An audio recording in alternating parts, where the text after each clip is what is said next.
ভর্তা সিরিজের চতুর্থ পর্বে মাছ মাংস নয়, এবার আমরা বানাবো আলু বড়ি ভর্তা।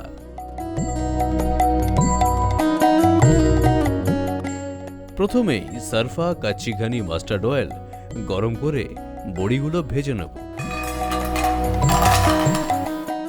বড়ি বাদামি রঙের হয়ে এলে সরিয়ে রাখব। এবার একটা পাত্রে সিদ্ধ আলু দিয়ে ভালো করে মেখে নেব। এরপর মাখা আলুর মধ্যে পেঁয়াজ কুচি, কাঁচা লঙ্কা কুচি আর স্বাদমতো লবণ দিয়ে মেখে নেব। ভেজে রাখা বড়িগুলো হামানদিস্তা বা বেলনার সাহায্যে ভেঙে ভর্তার মধ্যে দিয়ে দেব।